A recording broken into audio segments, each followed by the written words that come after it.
My name's Haneen. I am the program coordinator at Moms Against Racism. And today we are really honored to welcome Rawan, who is a Palestinian community worker and artist based in the West Coast. And today she's going to be talking to us about tatreez, her practice, um, dreams of the future and, Palestinian culture and what it means for Palestinian future and how it also sort of is like a structured embeddedness of resilience as well. Um, so yeah, I just want to thank you, Rawan, for being with us today. We're really excited to have you. And I also want to just thank our funder for MAR Talks this year for the 2024-2025 year. We're grateful for the Government of Canada to provide us funding to keep MAR Talks going. It brings our members and our greater community the opportunity to explore intersecting topics of anti-racism, inclusion, and advocacy from the perspective of BIPOC leaders and change makers and inspiring public figures such as Rawan. So we're really grateful for the opportunity to bring her in today with this funding and share these talks as like a catalyst for deeper education and learning within our community. So thank you for one and thank you everyone and welcome. And so maybe I'll just start with a little question just so you can like introduce yourself. Um, if you don't mind, can you share a bit about yourself, your background, and what initially got you into art and community work? Yeah, absolutely. Um, First off, thank you guys so much for having me today. I'm like absolutely honored to be here. And thank you for like such a beautiful introduction, Haneen. Um, as Haneen said, my name's Rawan Hassan, she, her pronouns. And I'm a visual artist, based along the West Coast. Um, and I'm or originally from a small town just outside of Nazareth called Mashhad, in the Galilee region. And um, during the very beginning of my childhood, my immediate family and I used to live in Jerusalem until the Second Intifada, and then we were displaced here in so-called Canada. And when I first came here, I didn't really know much English, and so words were never really something that I felt I could adequately express myself in. So visual language was always what attracted me the most because it was what made the most amount of sense to me, especially as I was like learning English as a young child. And I think the reason why I started my, like, as a child, I always was drawing and doodling and whatnot, but what really drove me towards my art practice was there's this kind of like sense of like within the arts of like being able to speak the unspeakable in many ways and like very, and it can be very in depth within culture, and mutual understanding of one another on a communal front. And that like very strong expressive visual language has a way of communicating that really can't be put into words. Um, and so that's the reason why I've always been attracted to arts and always wanted to be a visual artist and work within my own culture and stuff as a way to stay rooted within my culture. Um, like living here as a diasporic Palestinian, um, but also as a way of communicating with people without having to use language to do so. Yeah, beautifully said. I think there's so much in like cultural storytelling, especially in like diaspora and people that have been displaced because of Southern colonialism, finding so many different ways of like embedding and preserving these stories that don't aren't always like oral or passed down generationally. So that's really beautiful. I really appreciate that perspective. And for those that don't know what tatreez is, which is uh, very very important part of your art practice, can you elaborate on what that is and why it's significant as a cultural practice?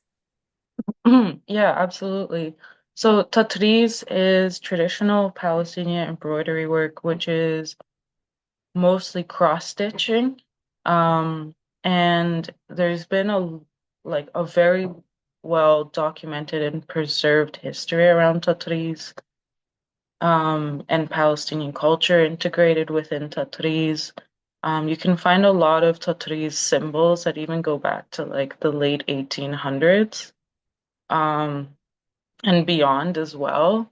And the incredible thing about tatreez is not only is there like a vast amount of symbolism that each carry their own like history and migration as well.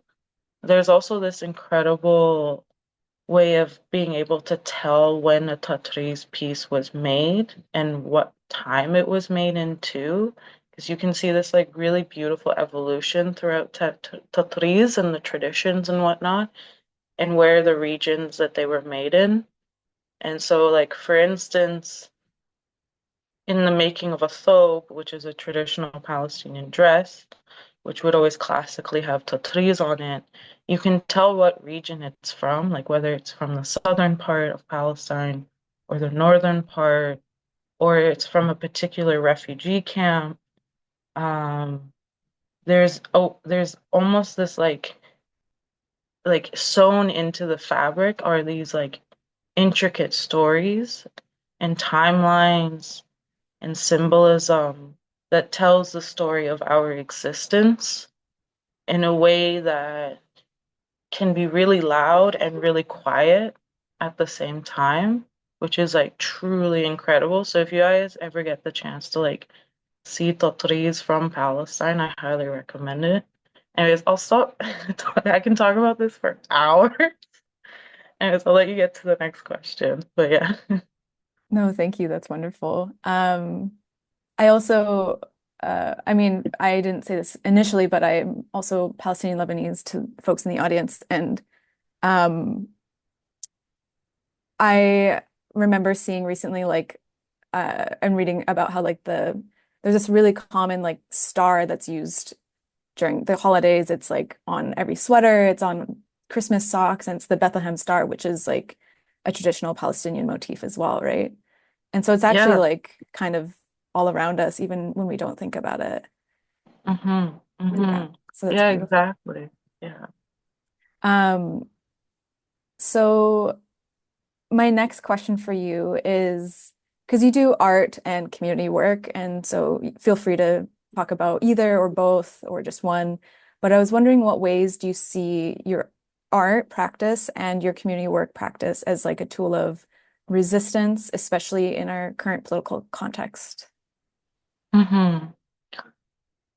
Yeah, I mean, there's like such a long history in particular with tatris of women gathering and sitting together and doing tatris together, and talking politics, talking current events, talking about daily life in general. And so I do a lot of workshops around teaching folks tatreez, but the main aspect is the gathering aspect of it. So it's like working within the culture, but also gathering and having critical and important conversations. So that's one aspect of that.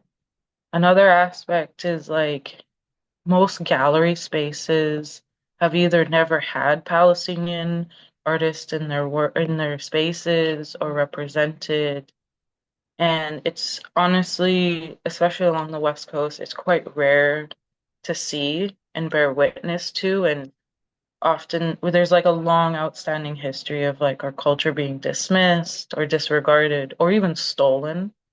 Um, and so having the honor to like put work up, and be like, this is integrated into Palestinian culture and have it be acknowledged as Palestinian and celebrated as Palestinian is so critical and important because it's putting that stamp of like we're still here and we're still present. And I would also say that like when during a time of like such horrors and with the ongoing genocide that's currently happening, the ethnic cleansing and the mass displacement, for us diasporic Palestinians who have to bear witness to it, a way of grounding is engaging with culture. And so being able to like bring community together and engage with the culture during such time of such collective heaviness is so critical and so important because then it allows for this like community oriented grieving to happen where we're not isolated on our phones bearing witness to what's happening, where they're collectively together. And that I think that form of collective grieving is so important within like community building and community work because you're valid like what we're doing is we're validating each other's experiences of what we're bearing witness to. But we're also doing the community work of, okay, how do we press forward? Um, yeah. Thank you. Really beautiful answers. I really appreciate that. Um,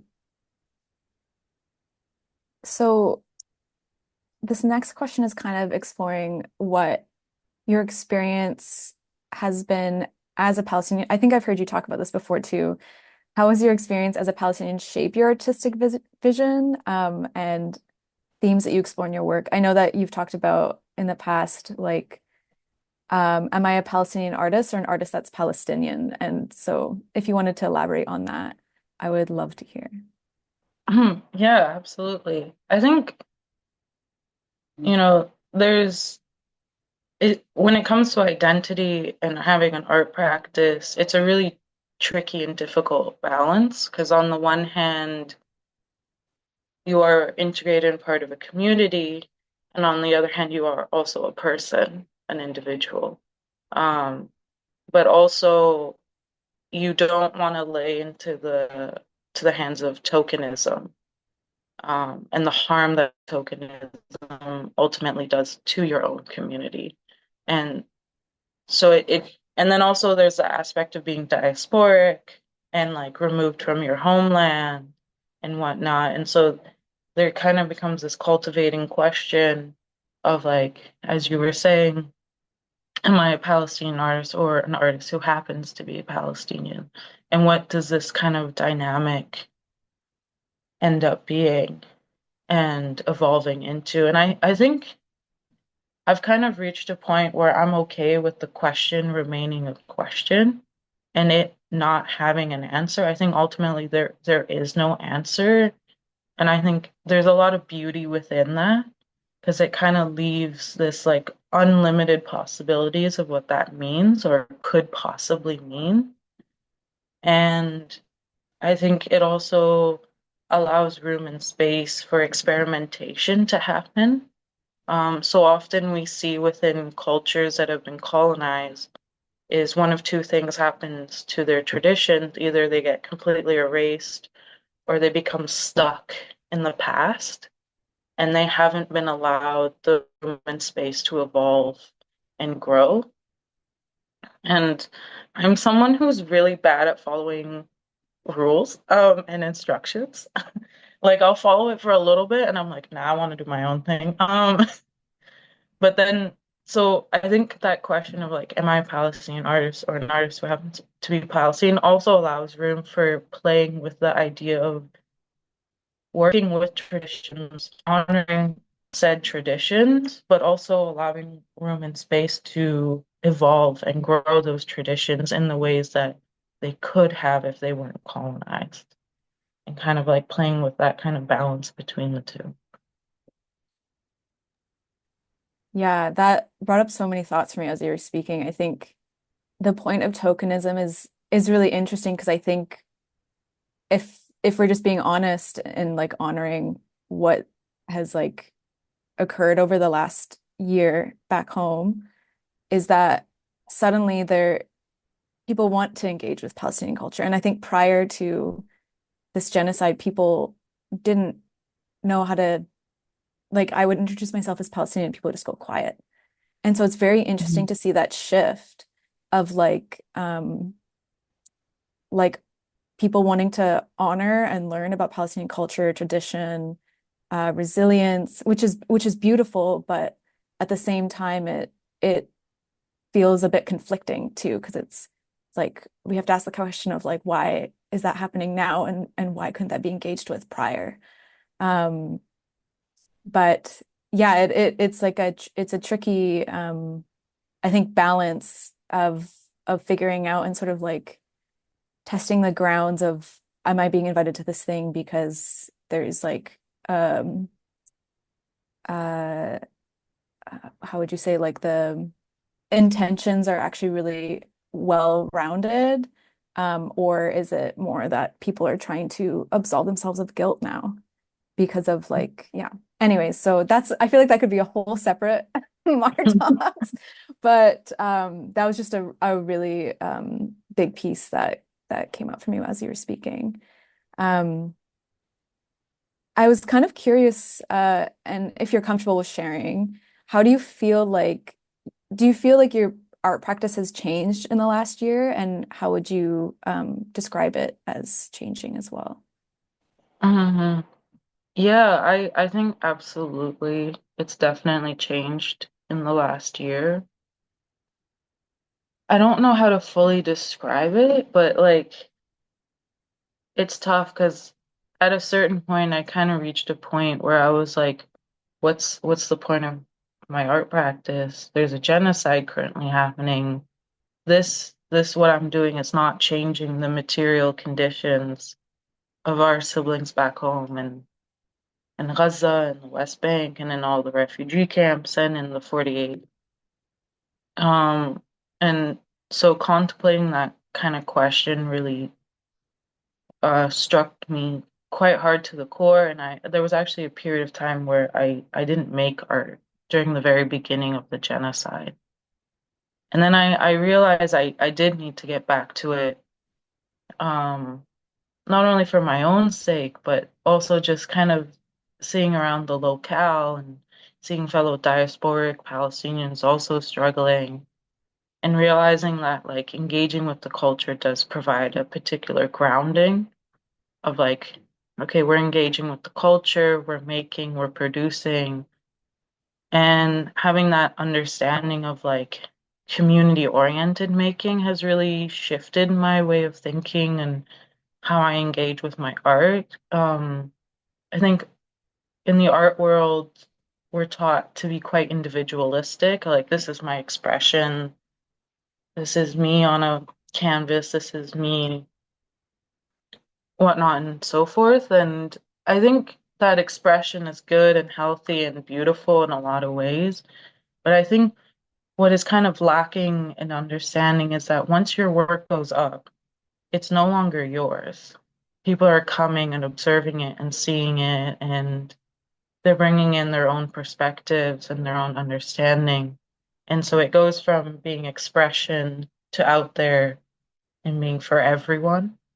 And I think especially when engaging with like tatreez and like Palestinian culturally rooted work, once the piece is done, I no longer see it as my own.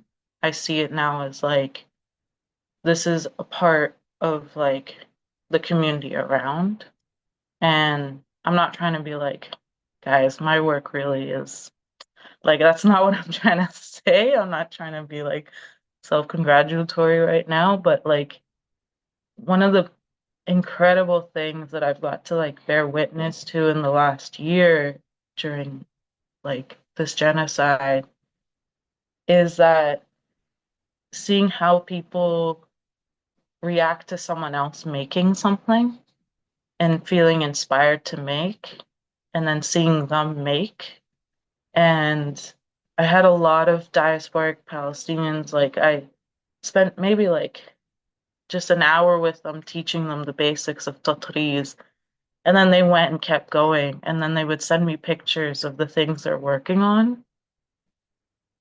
And receiving those pictures, or they would come up to me and show me the physical thing, um, has really like altered my understanding of like, okay, art is like self-expression, but it can and should be so much more than that.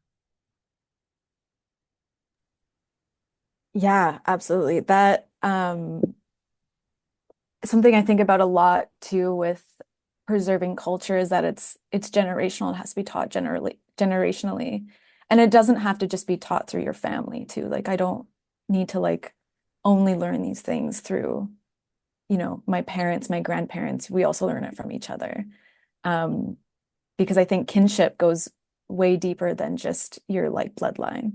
And so that's really beautiful. And I guess also like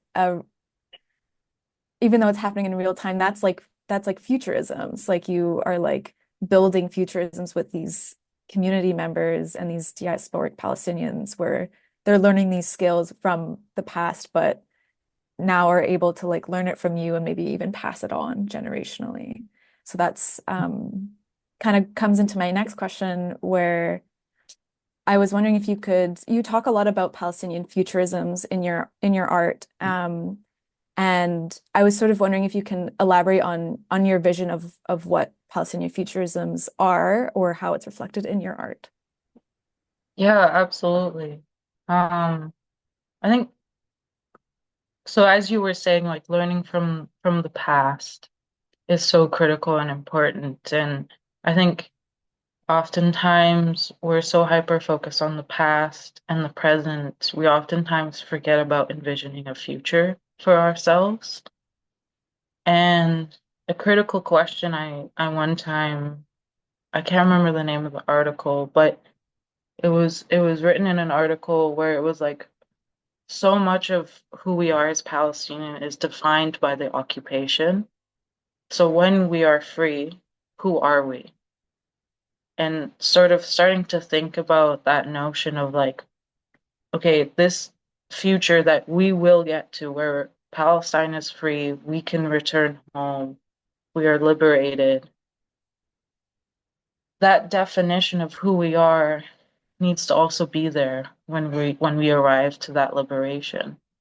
And so much of who we are is defined currently right now by the occupation. And like as you were saying, when you tell people you're Palestinian, they go quiet. They can't see us past the occupation. Um, and so I think that's such a critical and an important question to be asking ourselves is what does our future look like? Right? What does everyday life look like? Um and that notion of because like once Palestine is free, the work isn't done. We then have to rebuild. We then have to return home, rebuild, help our siblings who were surviving this genocide, help our siblings in the West Bank, in 48, in the refugee camps. We have to rebuild, right? The work doesn't end after liberation. And so having that notion of a future, I think does a few things. One, it cultivates hope and a truly grounded understanding of what hope is. It also cultivates a sense of belonging and community. And sorry about that. Sorry about that. Um, but also like allows for a vision of something. So often we just think like, okay, liberation, and it kind of just becomes this like arbitrary blob envisioning. But having an actual vision of what a possible daily life could look like and starting now to make and build towards that, I think is such a huge act of resilience and resistance. Building towards a liberated Palestine and building towards like that vision of we still have a future no matter how bad the genocide gets, no matter how bad the ethnic cleansing and the occupation gets, is a huge statement of resilience and resistance. And I'm not saying like futurism, one part of futurism is like sci-fi and whatnot and flying cars, cool.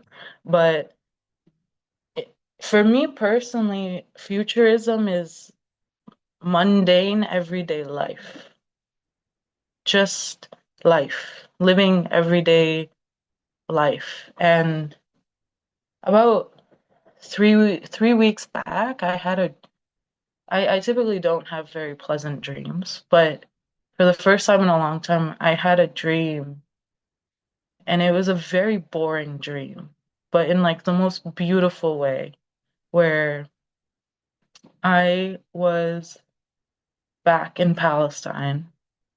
It was liberated, and it was the weekend, and I went to go visit my family, my cousin and his wife in another city, and his mom happened to be visiting too. And I just spent the weekend with the three of them. And it was a very mundane, boring, nothing dramatic happened. There was no militarized, like, helicopters with snipers on them flying over our heads. There was no military around. There was no checkpoints. There was no drones. There was nothing. It was quiet. And I think being able to have that dream and to envision that, I think is like, I don't know. It's just one of those things that like being able to vision it means that like it's that much closer to happening. Yeah, I really hear you with the like how futurisms can kind of just be simple, and it's like it reminds me of that poem by Marwan Makhoul, if you know. It's like it's basically talks about how um for him to be able to write poetry, the warplanes have to be silent and he has to be able to like hear the birds. Like for him to write poetry that's not political, he has to be able to just like hear the birds. And I think that's like such a that's something that I come back to a lot of like there's like so many different aspects of daily life that are so impacted by the occupation, such as just like constant noise pollution from drones, um, or like just unable to go town to town because of checkpoints, like something that might be a 15-minute drive might be like 2, 3 hours, or even the possibility of not being able to get to a neighboring village to visit family, or maybe even visit like uh, uh, someone that's passed in your life and visit their like grave and pay respects. Like there's just like these simple things that there should be access to, and so yeah, I understand like I really appreciate that perspective, I guess, of like there's like these simple things that will that have to be a part of this future. It's not like these big, grand, beautiful things, but a bunch of simple things that add up to just like a sense of calm again, or like just Mhm. like being able to practice your everyday life. So thank you for that. I wanted to move into showing some of your art if you feel keen to share about that. Um, I don't know if there's like a particular piece that you worked on that you feel really tied to, but I'll share my screen here, and maybe you can speak to the pieces or particular motifs or the um, process of making them. So just give me one moment here, everyone.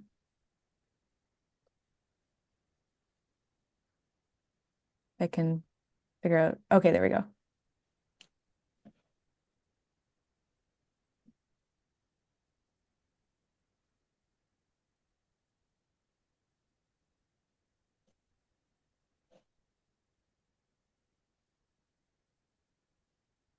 All right. Can everyone see this? Can you see this? We're on, maybe. Yes, I can see Okay. it. Great. I'll just let you take the floor and let me know when you want to go to the next slide. Okay, yeah, for sure. Um, yeah, so this is one of my tatreez pieces. And so I do a lot of research into like traditional symbols. But I don't do the traditional compositions. I typically make my own compositions when I bring the pieces together. And so the very edge, that border right there, is two symbols. It's the camel eye. The green one is the camel eye, and the gray one is a bridal comb. And then the very center of the piece, that traditionally is like the bottom of a coffee cup for fortune telling. Um, and the gray line work kind of in between the two is my own touch. I always add like fabric threaded line work into each one of my pieces. It's kind of, I guess, my signature. I don't know.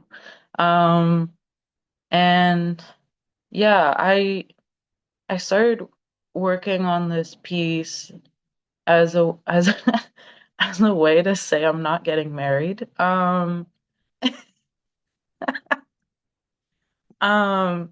there's a lot of pressure within the culture to get married. And I was like, I don't know if that's my future. Maybe it is, maybe it isn't, but it doesn't have to be. But ultimately, I mostly did it because I thought the symbols were so beautiful. And I really wanted to work with them. But I also did it as a way to kind of explore the sense of like one's own journey into the unknown, um, and kind of like while making it having an understanding of like we can't know the future, and ultimately that's okay. Um, yeah, so that's kind of what this piece is. Yeah, maybe next slide. So this is one of my ink and charcoal drawings. So I do a lot of exploring into archival photographs of Palestine from before 1948. And I then kind of reference these photographs, looking at the landscape within the photographs, and draw these very like idyllic, romantic drawings of the landscape to kind of like show the diasporic perspective of seeing Palestine. Because we tend to have these very romanticized notions of Palestine. The reality of it is very harsh because it's ongoing occupation. So this is kind of like these drawings tend to be like a piece of longing. And then I do a lot of like pattern heavy work to show how like the culture and the land are intertwined. Yeah, next slide. Yeah, this is also another one of my ink and charcoal drawings. Um, I was specifically looking at like cliffside views of Palestine from before 1948. Like the idea of being able to kind of just hang out on a cliffside and being able to see the view seems kind of impossible. Not only as a diasporic Palestinian, but even as Palestinians back home, they can't move freely. Um, so the idea to kind of one day be able to um, just to casually just see a cliffside scenery seemed like such a beautiful notion of like a possible future. Um, and then again, very like pattern heavy work. Uh, and a lot of the pattern work I do within my drawings are kind of inspired by two things. One is tatreez pattern work and also mosaic pattern work. There's like a heavy history of mosaic making within, especially within ancient Palestine, but also in contemporary Palestine. Whenever you go to like mosques and stuff, there's a lot of mosaic work. So kind of combining mosaic and tatreez work into these like drawings. Next slide. This is also another drawing, also of landscape and pattern work. I think this is the third landscape drawing I ever drew. Um, and yeah, next slide. This is another one of my tatreez works.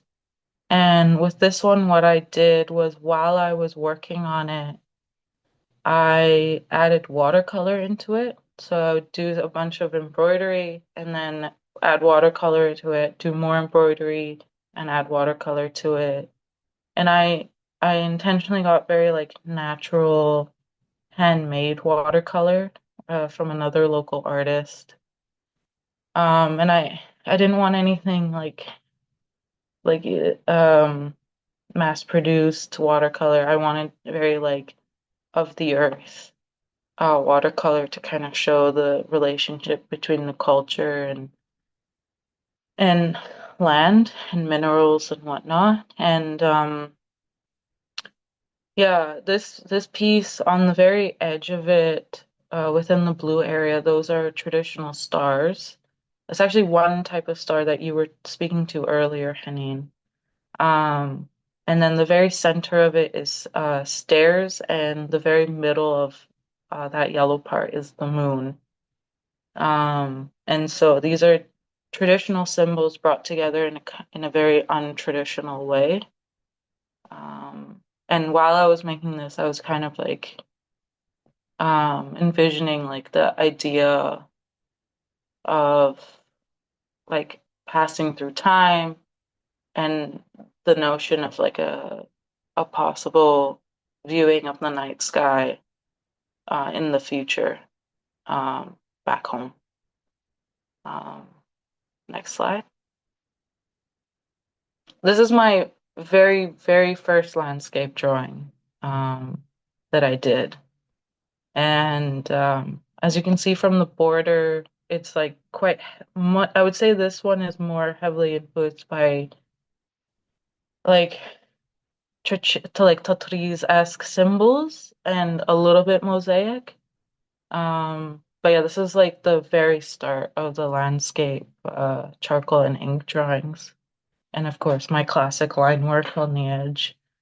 If you know me, I'm obsessed with line work. Yeah, next slide. Oh, this is my very first solo show that I did at Duplex Artist Society.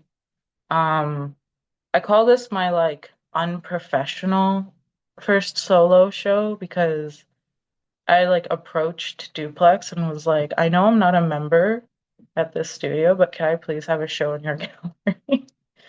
Um, and they said yes, which was quite lovely. Because typically they only allow members who have studios in the space to have shows, and this wasn't a paid opportunity at all, but I was just so excited about the idea of like having a show in that space and so that's why I kind of call it my first like unprofessional but professional solo show. And so you can see some of the ink and charcoal drawings, and between them is cypress wood. I bought some cypress wood and cut it up real thin and added it between pieces within the show. And the reason why I did that was, especially within northern Palestine, cypress trees are quite common. But I also did it because um, there's this idea and notion that like in a lot of Muslim countries they plant cypress trees around graves, um, graveyards and whatnot, because they grow the most vertical and they're the least likely to disrupt the graves.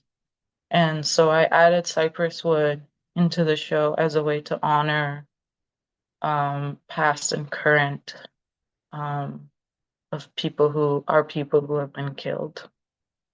Um, Next slide. And this is like another angle of the show with the my embroidery work and some of my charcoal rubbings. I do a lot of charcoal rubbings of tatreez. Um, to play with like the notion of like being removed from your culture and kind of being like an imprint. Um, and there's some more like cypress wood in between as well. Next slide. Another angle, more of the drawings. And in that very, very corner, you can't quite see it, but on the black fabric with the red thread, right under the red drawing, is my very, very first tatreez piece that I ever did. I'm sorry, my cat is attacking me, but anyways, so I'm a little distracted. Um, but yeah, that's my very, I'm, I regret not sending a picture of it, but it's my very first tatreez piece. And the funny thing was when my dad saw it, he saw it on the table and he's like, "Where did you buy this?" And I was like, I didn't buy it, I made it. And he's like, "You made this?" And I'm like, "Yeah." And he was just, I think he was like proud, but without say, like in typical Arab dad way, not saying it. But it was a pretty funny moment. I think that's the last slide. Am I correct, honey? Or oh no, I lied. There's more. Another angle with the cypress wood intertwined between the pieces. Um, yeah.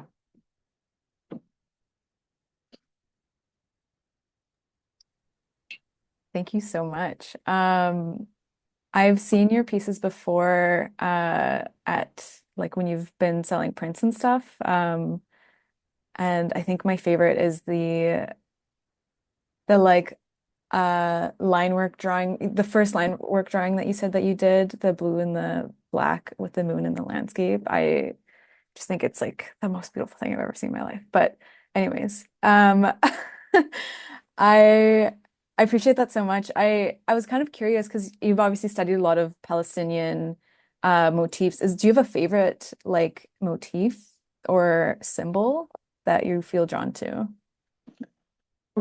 It kind of fluctuates. Like I I go through phases where there's one that speaks to me and then I phase it out and then phase into a new one. Currently right now it's amulets. So there's these like symbols that symbolize protection within tatreez, and they're usually like diamond shaped or two triangles come together. Um, there's like a wide variety of amulet symbols all across Palestine, and they're quite gorgeous. And I've been um experimenting with them, and I recently finished a piece with them in it, and I actually cut cypress wood and put it into the piece as well. And I'm currently working on another amulet symbol, and I already have an idea for a third piece I'm gonna make with the amulet symbol. But yeah, if you ever get the chance to look up amulets within tattoos, I highly recommend it. There's like so many, and they're just like gorgeous. And I think the symbolism of them, especially right now with all the hate crimes that are happening and the violence and the horrors and genocide, I think the notion of like culturally rooted symbols of protection just seems so relevant right now in a way. So that's what I've been exploring right now. Beautiful, yeah. Um, I just have a couple more questions for you, and then we'll probably wrap up just a little after 11, just because we started a little late today, if that works for folks. Um, I was wondering um, if you could maybe expand a bit more on how tatreez is sort of like a mode of storytelling and how it kind of preserves Palestinian culture through that. Yeah, yeah, absolutely. I think it's a pretty incredible mode of storytelling. A, because of the symbols and what they represent, and the wide variety of symbols help tell a story. It's also you can learn a lot about a Tatri's piece by turning it over on its back. And you can see the journey of where the needle went through, and you can learn a lot about the maker. Um, One of the most horrific things that happened to me is aunties will pick up my pieces and immediately turn them to the back, and my heart will stop because they know the tradition best. And so they won't even look at the front; they'll look at the back. Um, and so you can learn a lot from the maker from the back of the piece. Um, you can also tell a lot when you like understand the symbols and where they come from and whatnot. You can have a pretty clear understanding when you're looking at a piece of where it comes from, what time period it comes from too. Like there's very distinctive tatreez motifs that popped up within the first Intifada. And so you can very distinctly tell when uh, a thobe is an Intifada thobe, for instance, because they have such distinct styles from that time period. And there's quite a few incredible books where you can see the evolution of pieces and how certain migration affected the symbols, and when the Crusaders came in and how that affected symbols, and when the occupation began, how that affected symbols as well, which is also an incredible aspect of the storytelling behind tatreez. And I think another critical aspect that really allows for like truly culturally rooted storytelling in tatreez is that unlike most cultural items, fabric and textile can easily be folded up and brought with you. So one of the few things that during mass displacement that Palestinians would bring with them is textile work.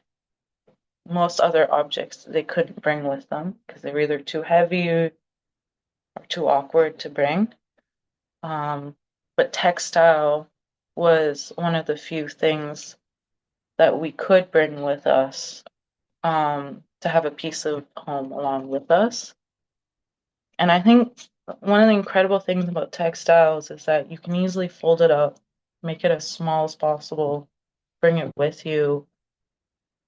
And then when you're finally somewhere safe or settled, you can unfold it and make it as loud as possible within a space.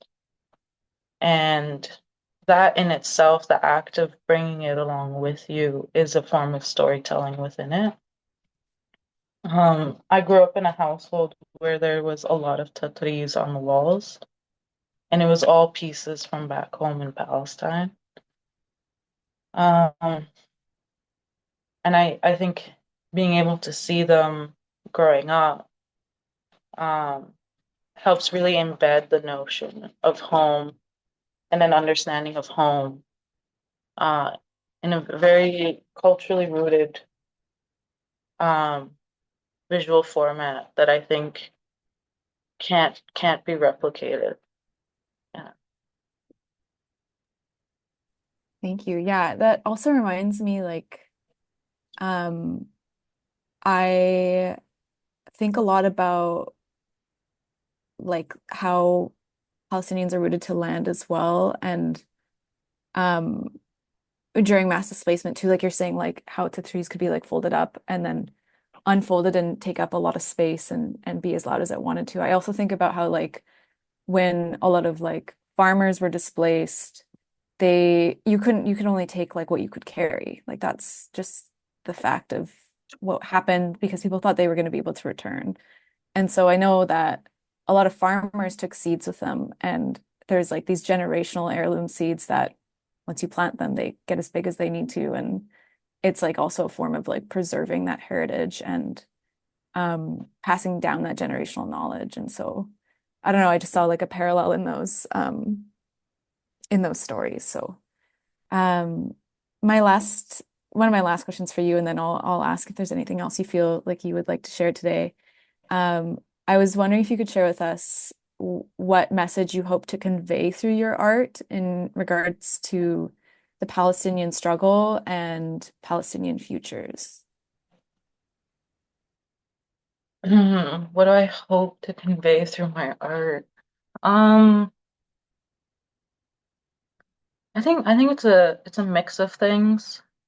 I think it's about the sense of um identity and understanding, like kind of like the complexities of identity and struggling to, I think, like essentially the diasporic experience of struggling with identity. Um, I think it's the notion of like, what does it mean to preserve and honor traditions, but also allow room for evolution of those traditions and experimentation of it as well. Um, I also think in regards to like futurism that like the idea of futurism, like it can be very like as I was saying, flying cars and sci-fi and not and whatnot, but futurism can also be very, very simple. Um, and I think the act of just making in itself is always going to be the antithesis of colonialism. Um, and I don't know, I kind of I hope that like years from now when I look back and just be like, yeah, like through community, through the worst of it, we're still here, we're still present, we're still making, we're still engaging with our culture, we're still evolving with our culture. Um,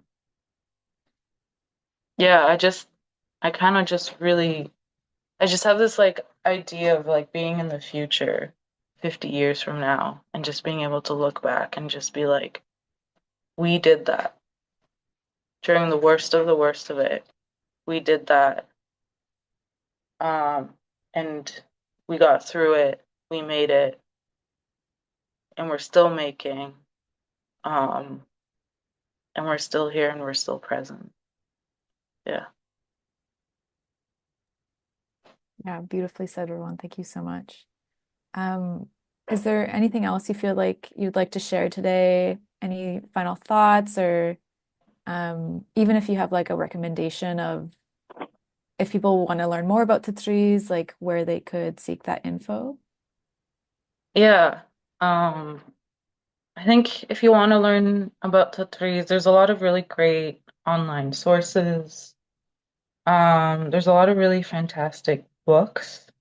There, I'm never good at remembering names. I'm sorry about that. I wish I could just pop them out.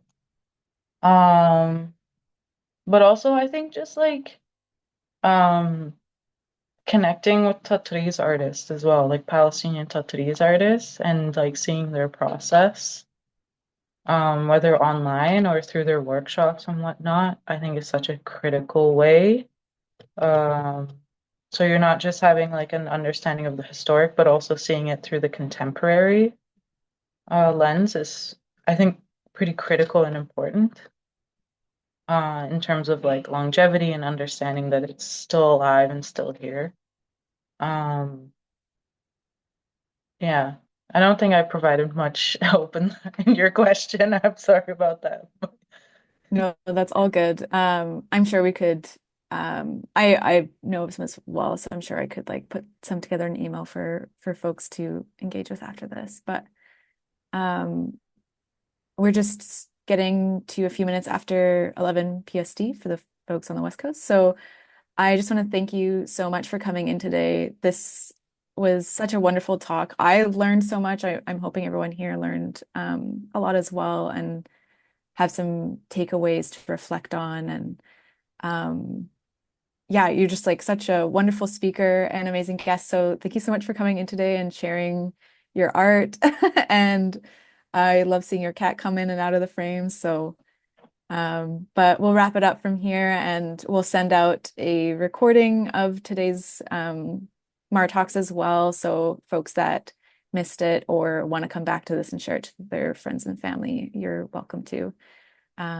But yeah, we'll end it here. Thank you so much. And I hope everyone has a good rest of their day. Yeah. Thank you. Thank you, Mark. Thank you, Haneen, for having me. I'm truly honored. So this has been a pleasure. So thank you so much. Same goes. Take care.